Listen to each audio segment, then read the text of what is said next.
I'm here with Debu Purkayastha, entrepreneur in residence at Octopus Investments. Hello, thank you for joining us. My pleasure. Could you just firstly articulate what an entrepreneur in residence is and what you do? So I tend to spend a lot of time with Octopus focusing on their startups. And what I tend to do is work with their startups on their various business plans, their funding plans, their exit plans, and a whole host of other stuff. So that's one. The second thing that I do is I'll often get involved in the investment decisions themselves. That means in actually the investments itself. And the third thing is I typically spend some time with management on some of the go-forward strategies. So that's what I tend to do as an EIR with Octopus. And how do you help startups realize their potential? Because that's your main role, I suppose. Yeah, that's definitely one of my key focus areas. So I tend to spend a lot of time with them, frankly, working on their ambition. Okay. And what I mean by that is just, trying to help them realize their potential, but also to work on their ambition set. And it's interesting how you work on that, because as you look at people's ambitions, they can grow. You can never retrofit ambition, because what you don't have, you don't bring back. But you can definitely help people realize and grow their ambition, and that's something I tend to do. Yeah. So work with them on thinking about how do you take the company more global, number one. How do you scale a product, which is extremely important. How do you do geographic expansion? How do you look at different modes of financing? It's something I tend to look at.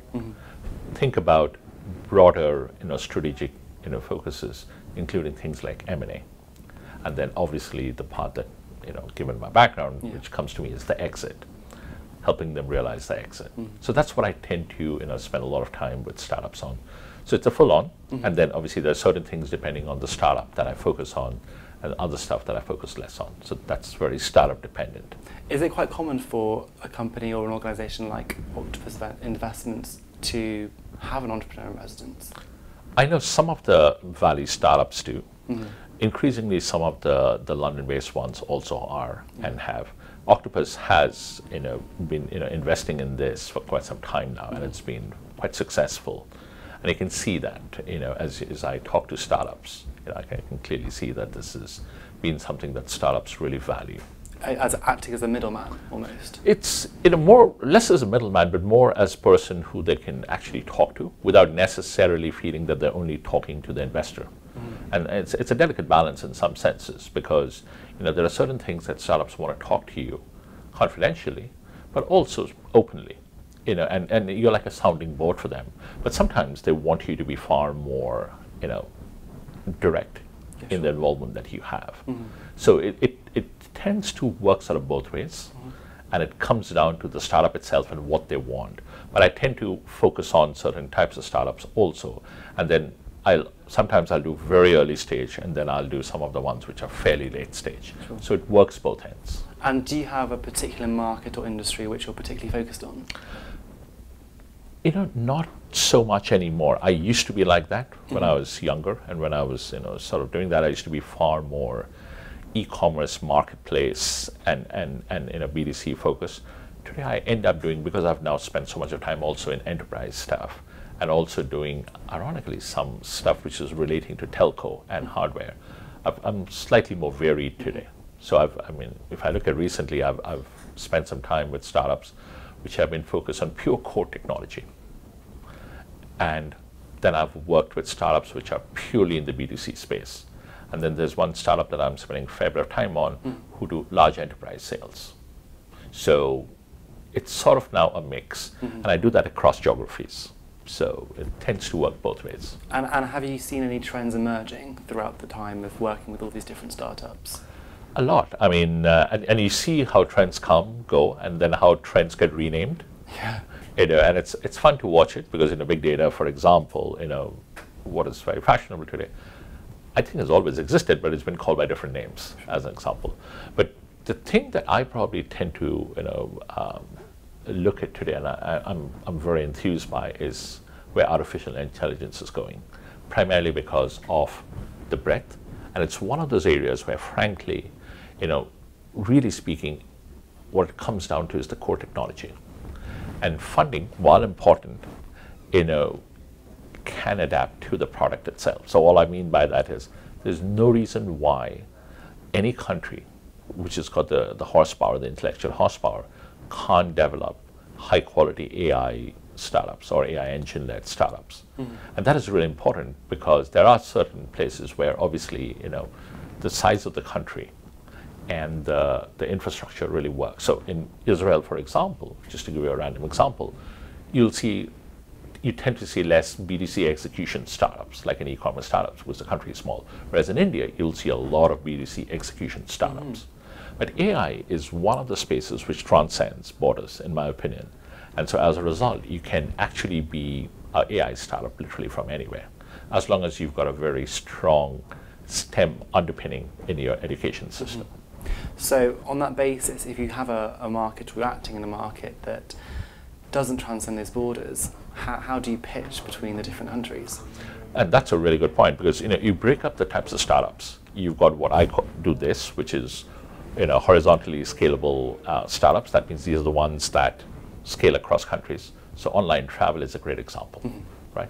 Online travel startups, and Expedia can go right across countries. And then I do this, which is a vertically scaled startup. So a fintech startup generally, not all, but a lot of fintech startups tend to be highly vertically focused. So they tend to primarily work within a country and within a particular area. So depth is important. Now, when you're pitching to startups across different geographies, this becomes very key. And I always say that you've got to break it up between West Coast, East Coast, UK, and European investors. And you pitch slightly differently depending on where you are. And this sounds like splitting hairs, but actually it works. So I generally tend to always recommend to startups when they're pitching in the UK to pitch in a particular style, which is the financials are important out here, and people tend to look at financials, market size, and all that. And people are fairly okay with doing long sentences, whereas when you go to the West Coast, I always suggest start off with the product part of it. Go straight into the product, explain the product. If you have a demo, do it quickly and focus on team. And the other thing is, when you're doing the West Coast, keep your sentences shorter and be far more focused as you're explaining. It doesn't mean that in other countries you don't need to be. It's just the style that you're going to pitch in needs to be very different. And it needs to be product and team-led. It's not that in the UK you don't need to be product and team-led. It's just the way that you would be defining and the way you'd be explaining would be slightly different. Not hugely different, but slightly different. But it's understanding the differences between the various countries. Like in the continent, when you're pitching, there tends to be a much larger focus on financials. And it's something you just need to be aware of, and you need to talk accordingly. Do you know why there are those differences? Partly cultural, partly it reflects the money that is coming in. Okay.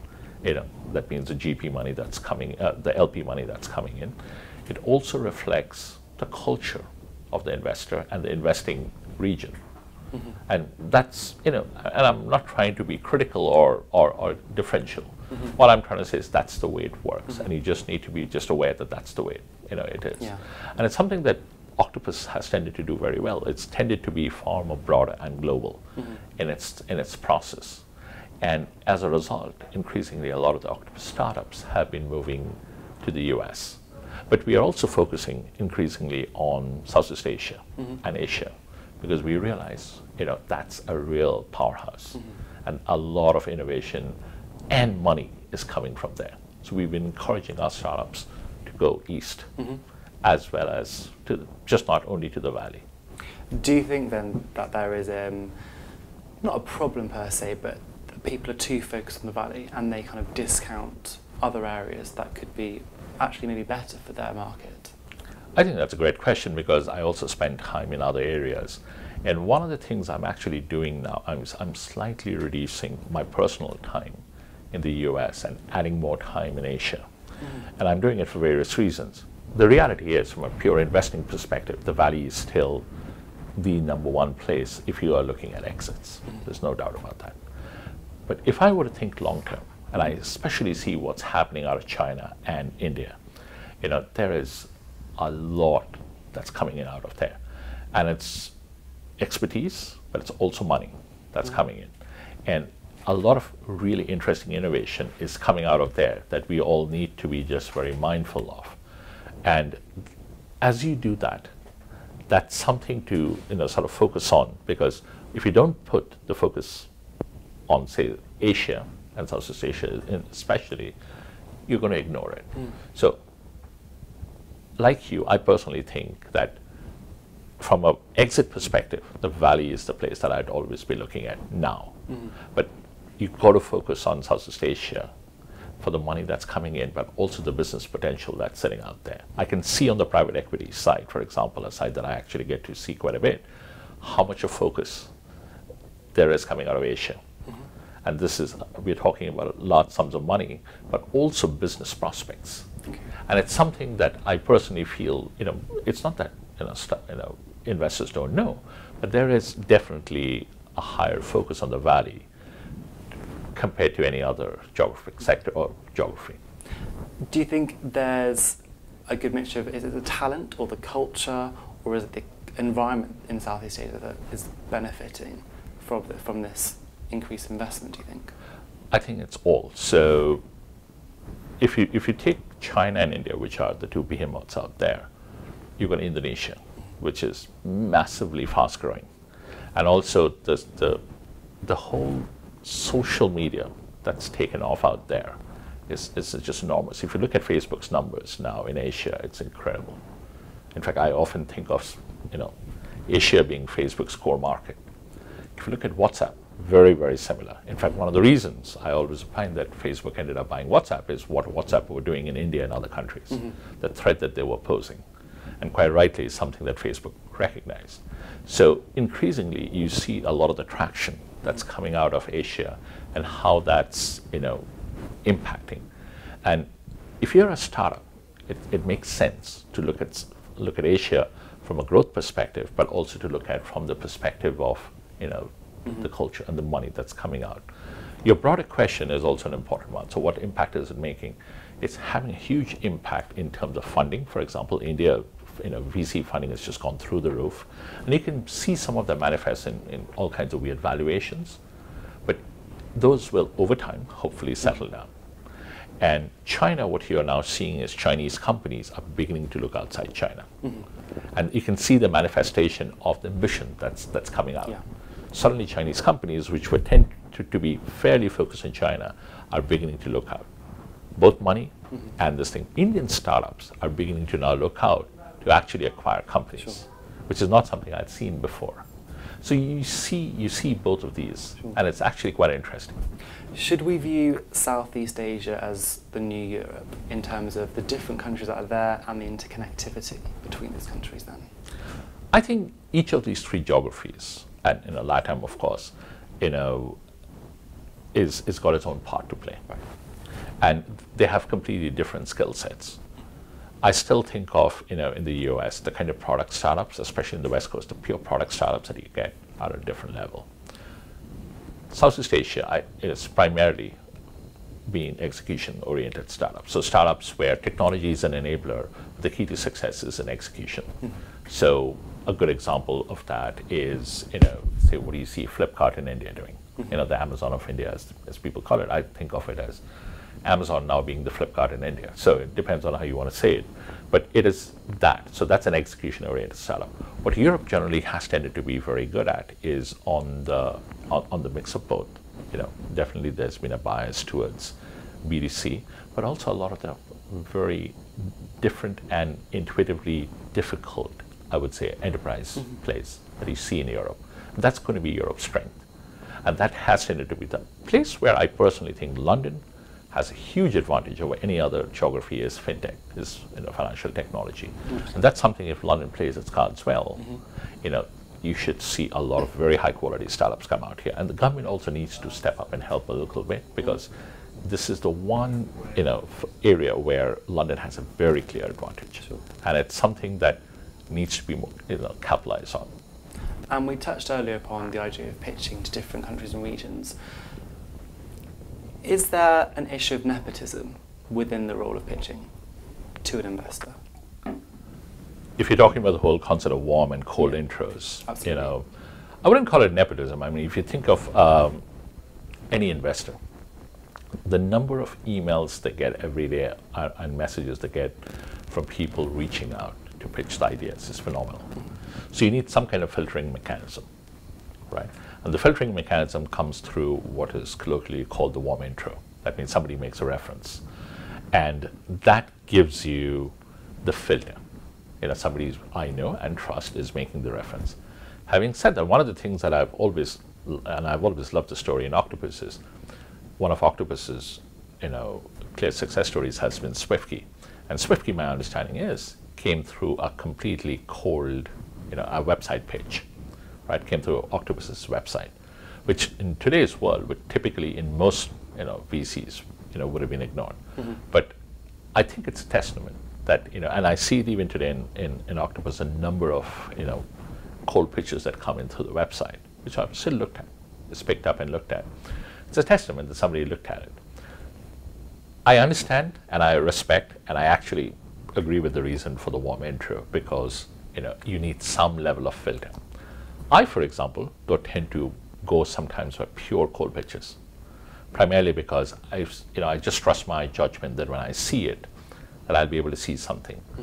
But if I were to use in pure data terms, the warm intros outweigh the cold ones. Brilliant. Well, thank you so much for your time, Debu. My pleasure. Thank you.